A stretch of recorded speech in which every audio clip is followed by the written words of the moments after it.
तो आज हम करने जा रहे हैं सोलो लेवलिंग मूवी की एक्सप्लेनेशन। इसमें बेसिकली 2 पार्ट्स है। पहला पार्ट सीज़न 1 को फुल कवर अप किया गया है और दूसरा पार्ट है इसके सेकंड सीज़न के पहले 2 एपिसोड्स का। तो हम इसके सीज़न 2 के पहले 2 एपिसोड्स कवर अप करेंगे क्योंकि सीज़न 1 तो सबने देख ही रखा है। चलिए शुरू करते हैं हमारे सोलो लेवलिंग मूवी की एक्सप्लेनेशन को, जिसका नाम है सोलो लेवलिंग रीअवेकनिंग। अब सबको याद होगा कि सीज़न 1 की एंडिंग में संग जिनवू बहुत सारा खतरनाक फाइट करा था एग्रीस के साथ, जिसमें संग जिनवू की जीत हो जाती है। जिस जीत के बाद में उसे बहुत बड़ी आर्मी भी मिल जाती है। अब यहाँ पर संग जिनवू उस पोर्टल से बाहर आ जाता है, जिसके अगले ही दिन वो सो रहा होता है और उसके पास में एक फोन बजता है, जिसे वो उठाता है और पता लगता है कि ये उसकी सिस्टर का फोन होता है। वो कहती है कि ये 3 बज चुके हैं और तुम्हें पता है ना 5 बजे मेरी पेरेंट्स टीचर मीटिंग है, तो फटाफट से आ जाओ, लेट मत होना। जिसके बाद में संग जिनवू फटाफट से भाग तो के हम जाता है देखते हैं पहले कि संग जिनवू सबसे पहले अपनी बहन के स्कूल में नहीं बल्कि बैंक जाता है, जहाँ पर मिस उसे कहती है कि मैं आपकी कैसी सहायता कर सकती हूँ। तो वो यहाँ पे कहता है कि मुझे अपना बैंक अकाउंट अपडेट करवाना है। पर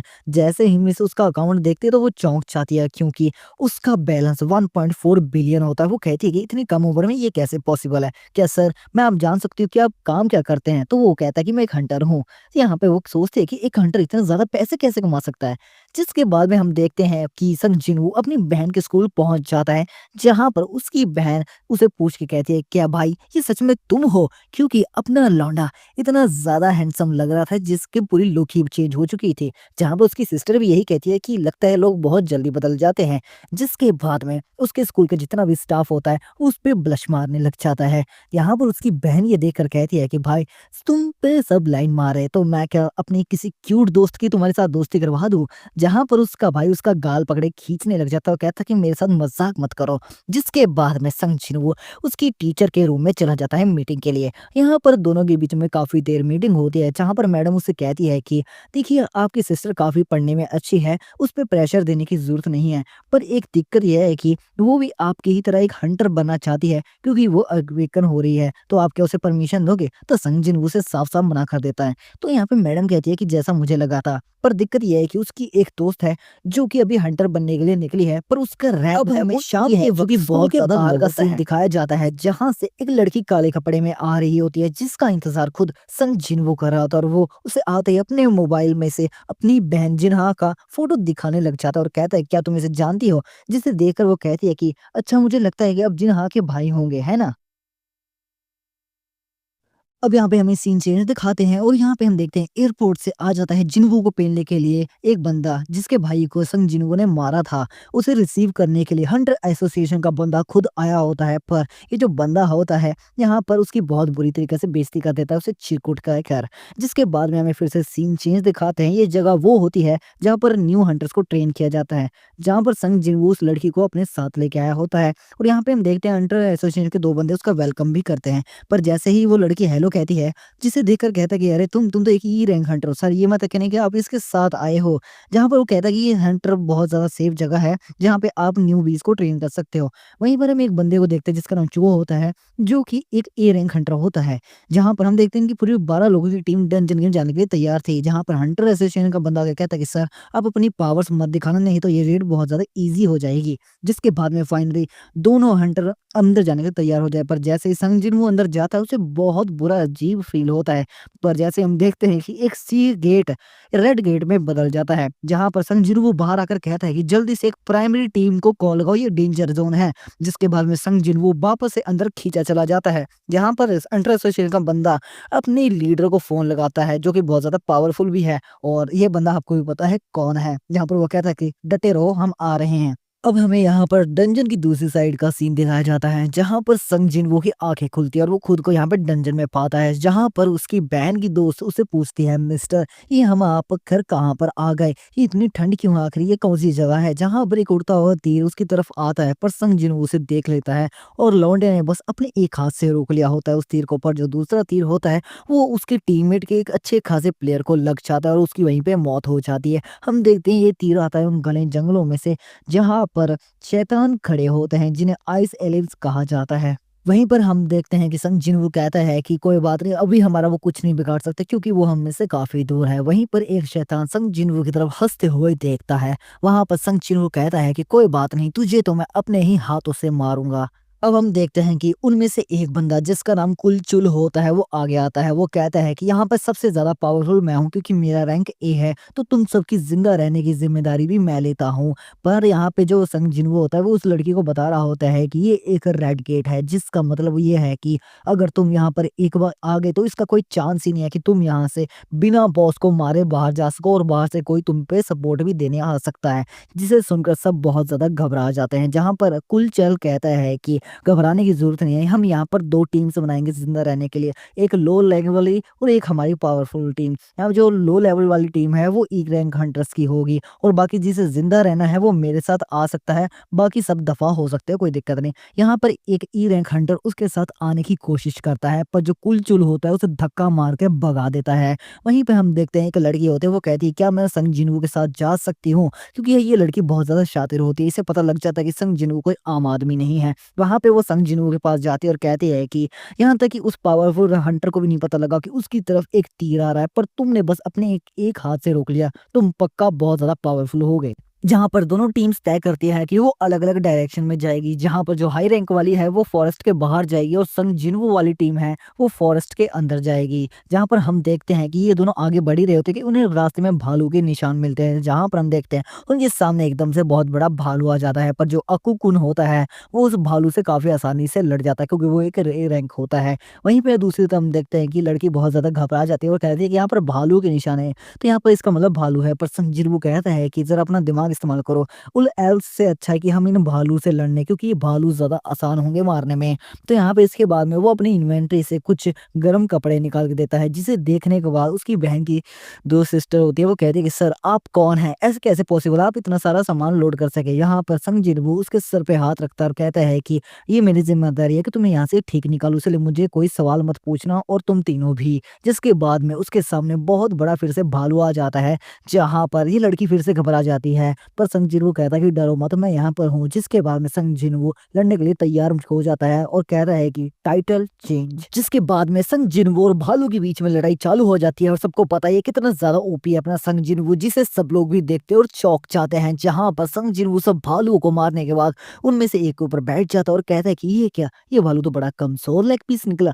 जिसके बाद में हम दूसरी साइड देखते हैं कि उनकी हेल्प करने के लिए हंटर एसोसिएशन की टीम आ चुकी थी, पर वहीं पे ट्विस्ट आता है कहानी पे। एक कार आती है, जिस कार में से निकलता है वही आदमी जो कि संग जिन्हो की जान के पीछे पड़ा होता है, जिसे देखकर हंटर एसोसिएशन का हेड बहुत ज्यादा गुस्से में आ जाता है और कहता है कि तुम यहाँ पर क्या कर रहे हो, तुम्हें तो अमेरिका में होना चाहिए था और तुम संग जिन्हो के पीछे क्यों पड़े हो? तो यहाँ पे वो हंसते हुए कहता है कि मैं तो बस एंटरटेनमेंट के लिए हूँ, देखना चाहता हूँ कि रेड गेट के पीछे संग जिन्हो जिंदा है कि नहीं, जो कि एक ई रैंक हंटर है। यहाँ पर मरने वगैरह की बात की तो दूर की बात, यहाँ पे सब लोग उन मरे हुए भालुओं को मार के मजे उठा रहे थे। जहाँ पे संग जिन्हो पहले उनके साथ मजे कर रहा था, पर वो कहता कि मुझे जरा एक्सरसाइज करनी है, पर ना ये एक्सरसाइज के बहाने उन भालुओं का कबीला उजाड़ने चला जाता है, जहाँ पर वो जाकर कहता है अराइज। जिसके बाद में हम देखते हैं कि संग जिन्हो की आर्मी अराइज हो जाती है और दोनों के बीच में बहुत ज्यादा तगड़ी लड़ाई शुरू हो जाती है। वहीं पर संग जिन्हो अपने मैजिशियंस का भी यूज करता है, पर भालुओं की तादाद कम होने पर भालुओं का राजा बाहर आ जाता है और भालुओं के राजा ने उनकी आधी आर्मी खा जाती है। ये देखकर संग जिन्हो भी एग्रीज को आगे भेजता है फाइट के लिए,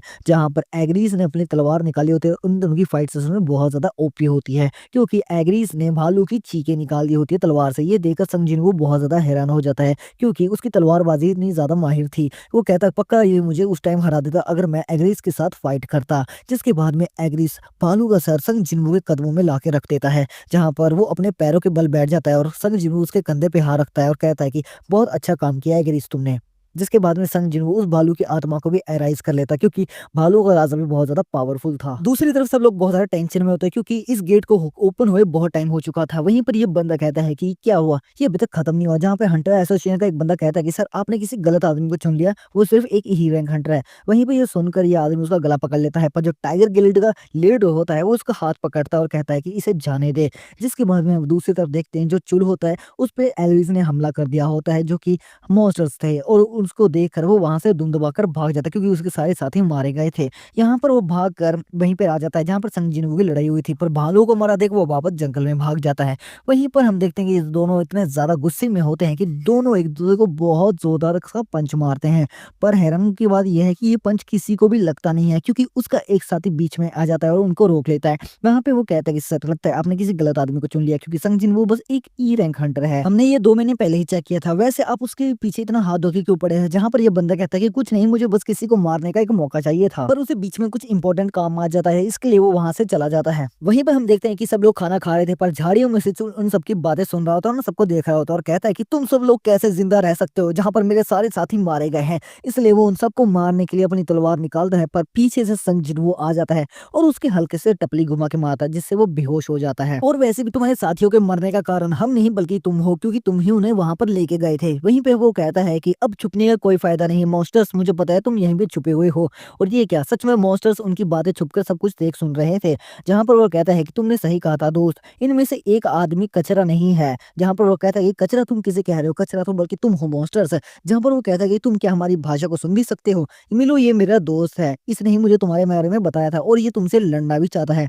यहाँ पे उसकी बात खत्म भी नहीं हुई थी कि ये क्या एकदम से उस मॉन्स्टर का सर गायब हो जाता है और बल्कि ये किसी और ने नहीं संग जिनवू ही नहीं किया था। ये इतने ज्यादा तेज उसने उस पे हमला किया हम देख ही नहीं पाए। जहाँ पे संग जिनवू से कहता है क्या तुम कुछ कह रहे थे क्या? जहाँ पर वो हँसते हुए कहता है कि मुझे तुम जैसे आदमी से यही उम्मीद थी। जहाँ पर वो उतरता है अपने घोड़े से और कहता है कि सबसे पहले मैं तुमसे ये पूछना चाहता हूँ कि तुम हमसे लड़ क्यों रहे हो? क्योंकि तुम इंसान नहीं हो। हमारे कानों में एक आवाज़ आती है जो कि इंसानों को मारने के लिए होती है, पर तुम्हारे अंदर से कोई भी आवाज़ नहीं आ रही थी। इसका मतलब तुम इंसान नहीं हो। चलो एक काम करते हैं कि बैठ के बात कर लेते हैं। हमें लड़ने की कोई ज़रूरत नहीं। बस तुम्हें तुम्हारे पीछे जो इंसान खड़े हैं उन्हें हमें देना होगा और हम तुम्हें आराम से जाने देंगे। पर जो यहाँ पे संग जिनवू होता है वो उन्हें साफ-साफ मना कर देता है। जहाँ पर मॉन्स्टर संग जिनवू कहता है कि क्या तुम सच में हमसे फाइट मोल लेकर हमसे जीत भी पाओगे? वहीं पर संग जिनवू कहता है कि अगर नंबर्स की बात है तो अराइज़, और इसी के साथ में अपनी सारी आर्मी को सबके सामने रिवील कर देता है। सबको एक बहुत ही बड़ा झटका लगता है ये देखकर और इसी के साथ दोनों के बीच में एक बहुत ही खतरनाक फाइट चालू हो जाती है, जहाँ पर इसके साथी तो वहाँ से भागने लग जाते हैं क्योंकि उनका उन खतरनाक फाइट में कोई काम नहीं। और जो संग जिनवू की सोल्जर आर्मी होती है काफ़ी अच्छी टक्कर देती है मॉन्स्टर्स को, पर दिक्कत की बात ये नहीं होती, दिक्कत की बात होती है इनका बॉस जो कि संग जिनवू से भी ताकतवर होता है। ये देखकर संग जिनवू चुल की तरफ देखता है और कहता है कि मुझे अपनी आर्मी में एक बहुत ही खतरनाक फाइटर चाहिए। जिसके बाद में वो अपना नाम बारू का बताता है और कहता है कि तुम्हारा नाम क्या है लौंडे? जिसके बाद में संग जिनवू कहता है कि मेरा नाम है संग जिनवू और उस पे एक खतरनाक हमला करता है, पर बारू का उससे बच जाता है और संग जिनवू के बहुत ही खतरनाक लात बछेड़ देता है। जिसे खाने के बाद वो कहता है कि मुझे सच में बहुत मजा आ रहा है, आज बहुत टाइम बाद इतना अच्छा लड़ा हूँ। जहाँ पर उसके ऊपर एक बहुत ही खतरनाक संग जिनवू हमला करवा देता है, पर जिससे कि वो बच जाता है और कहता है क्या यही तुम्हारी फाइटर्स की लिमिट है? और दोनों के बीच में यूं ही खतरनाक फाइट चालू रहती है। पीछे से पर जो चूलो होता है वो जाग जाता है और संग जिनवू को देखते ही उसे मारने के लिए भागा-भागा आता है और सिचुएशन एकदम से चेंज हो जाती है। आगे बारूक और पीछे चुल, पर जो संग जिनवू से इसी का इंतजार होता है। उसके प्लानिंग के अकॉर्डिंग वो एग्रीज को आगे लाता है और जो एग्रीज होता है वो चुल को मार देता है। जहाँ पर चुल कहता है कि तुम्हें पता था हरामखोर कि मैं आऊँगा, तुम पहले से इसे जानते थे। जहाँ पर संग जिनवू उसकी आत्मा को भी एराइज़ कर लेता है, जहाँ पर जो उसकी आत्मा होती है बहुत ही खतरनाक फाइटर बनती है जिसका नाम वो रखता है आयरन। अब जो आगे से बारूका संग जिनवू को मारने आ रहा होता है उसे रोकने के लिए आयरन उसके सामने एकदम से आ जाता है और अपनी शील्ड कर लेता है, जहाँ पर अब 1 वर्सेस 1 नहीं बल्कि 1 वर्सेस 3 हो जाता है। ये देखकर संग जिनवू कहता है कि क्या अब तुझे मजा आ रहा है? इसके बाद में हम देखते हैं कि जो उसकी बहन की दोस्त होती है वो कहती है क्या रेड्स ऐसी होती है? तो उसके साथ की हंटर कहती है कि नहीं, आज की जैसी रेड तो बिल्कुल भी नहीं। वहीं पे हम देखते हैं कि शैडो आर्मी होती है वो इतनी ज्यादा पावरफुल होती है कि उसने उन सब मॉन्स्टर आर्मी को खत्म कर डाला था। ये सब कुछ देखकर अपनी आर्मी को कैसे मर रही है वो बहुत ज्यादा गुस्से में आ जाता है और संग जिनवू की तरफ मारने भागता है, पर संग जिनवू अपना खंजर उसकी तरफ उड़ाकर मारता है पर वो उसके लगती नहीं, चूक जाती है। जिसके बाद में वो एग्री से मिली हुई ताकत को इस्तेमाल करता है और हवा में ही खंजर को काबू करता है। जिसके बाद में खंजर का रुख मुड़ जाता है और वो वापस आकर बारूका के पीछे से लगती है, जिसे रोकते हुए बारूका का खंजर टूट जाता है।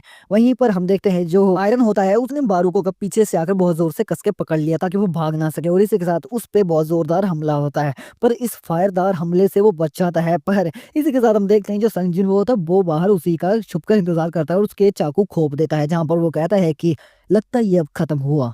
जिसके बाद में बारू बहुत ज्यादा गुस्से में आता है और कहते हैं कि तेरी हिम्मत कैसे हुई, तू नहीं बचेगा। पर हम देखते हैं कि इसी के साथ जो आयरन होता है वो फिर से आ जाता है और उस पे ज़ोरदार हथौड़ा मारता है, जिससे कि उसकी चटनी बन जाती है और इसी के साथ में बारूका का खेल खत्म होता है, जहाँ पे संग जिनवू कहता है कि खत्म हुआ और इसी के साथ जो संग जिनवू होता है वो चैन की सांस लेता है। अब इतनी ज़्यादा शानदार फाइट देखने के बाद उसके साथ ऊपर से नीचे काँपने लग जाता है। वहीं पे जो आयरन होता है वो अभी तक रुक नहीं रहा होता, वो अभी भी उस पे हथौड़ा मार रहा होता है, जिसे देखने के बाद संग जिनवू कहता है कि देखो, आगे से ये नॉनसेंस वाली हरकतें मत करना। जहाँ पर वो इग्रिस की तरफ देखता है, जहाँ पर इग्रिस भी उसे इग्नोर मारता है और वहाँ से चला जाता है। जिसके बाद में उसके साथी पूछते हैं, क्या संग जिनवू ये सब कुछ अब खत्म हुआ? तो संग जिनवू कहता है कि हाँ, चलो अब घर चलते हैं। उसके इतना कहते ही उसके सामने ब्लू पोर्टल आ जाता है, जिसे देखकर सब लोग बहुत ज़्यादा खुश हो जाते हैं। वहीं पर दूसरी साइड में रेड पोर्टल एकदम से ब्लू हो जाता है और वहाँ से जितने भी बचे हुए लोग वो आना चालू हो जाते हैं, जिसे देखकर गिल्ड वाला कहते हैं कि पक्का, ये पक्का चुनने क्या होगा, क्योंकि वही हाई रैंकर था। पर ना, ना, ना, वहाँ की जगह संग जिनवू आता है, जो कि एक ई रैंकर हंटर होता है, जिसे देखकर एक हंटर एसोसिएशन खुश हो जाता है और कहता है कि मुझे पता था सर, ये सिर्फ आप ही कर सकते हैं। यहाँ पर हम देखते हैं कि गिल्ड मास्टर हक्का बक्का रहता है कि ये कैसे पॉसिबल हो सकता है कि हायर रैंक मारा गया और लोअर रैंक वापस आ गया। जहाँ पे संग जिनवू उस लड़के को कहता है कि आओ तुम्हें मैं घर छोड़ देता हूँ, पर जो गिल्ड मास्टर होता है वो संग जिनवू को रोक कर उससे सवाल जवाब करने की कोशिश करता है, पर संग जिनवू उसे इग्नोर करता है, जिसे देखकर वो बहुत ज्यादा गुस्से में आ जाता है और कहता है कि चुपचाप मुझे बताओ कि आखिर क्या हुआ था। जहाँ पर संग जिनवू कहता है कि तुम्हें इससे क्या, मैंने तुम्हारे गिल्ड मेंबर्स की जान बचाई तो तुम्हें मेरा थैंक्स कहना चाहिए। जहाँ पर वो कहता है कि हाँ, तुम सही कह रहे हो, इसलिए तुम जा सकते हो। जिसके बाद में वो दोनों तो अपनी कार में बैठते हैं और वहां से चले जाते हैं। जहाँ पर गिल्ड मास्टर अपनी हंटर से पूछता है कि आखिर ये बंदा था कौन और ये इतना गुस्से में क्यों था। जहाँ पर वो कहती है कि पता नहीं, पर इसने अकेले नहीं पूरी फौज को वहां पर खत्म किया था। जिसे सुनने के बाद संग जिनवू के बारे में वो बंदा सोचने लग जाता है और वो अपने मैनेजर को कहता है कि कल तुम इस संग जिनवू को मेरे ऑफिस में जरूर लेकर, चाहे कुछ भी हो जाए। वहीं पे दूसरी साइड हम देखते हैं कि संग जिनवू ने उसे उसके घर छोड़ दिया होता है। जिसके बाद में वहां पे लड़की कहती है कि तुम्हारा बहुत बहुत शुक्रिया संग जिनवू, आज के लिए हम कल मिलेंगे। अब संग जिनवू का उसे उसे नाम से बुलाती है, जिसे देखकर संग जिनवू कहता है कि आखिर ये मुझे अब मेरे नाम से क्यों बुला रही है। जिसके बाद हम देखते हैं कि लड़की को उसके घर छोड़ने के बाद संग जिनवू अपने घर जा रहा होता है कार में बैठकर, जहां पर हम देखते हैं उसके हाथ में एक खंजर होता है। ये खंजर वही होता है जो बारूका के हाथ में होता है। दरअसल ये उसे उसके गिफ्ट में मिला है जब उसने बॉस्टर को मारा। तो हमारी Solo Leveling the Reawakening movie होती है खत्म। आई होप सबको यार बहुत ज्यादा मजा आया होगा, क्योंकि यहाँ पे इसके पहले 2 एपिसोड्स हमने एक्सप्लेन किए थे, वो भी सीजन 2 के। अगर आप चाहते हो कि मैं सीजन 2 को फुल एक्सप्लेन करूं तो मुझे कमेंट में जरूर बताना। बाकी लाइक, सब्सक्राइब और कमेंट तो जरूर ठोक के जाना। तब तक के लिए मिलते हैं, बाय बाय।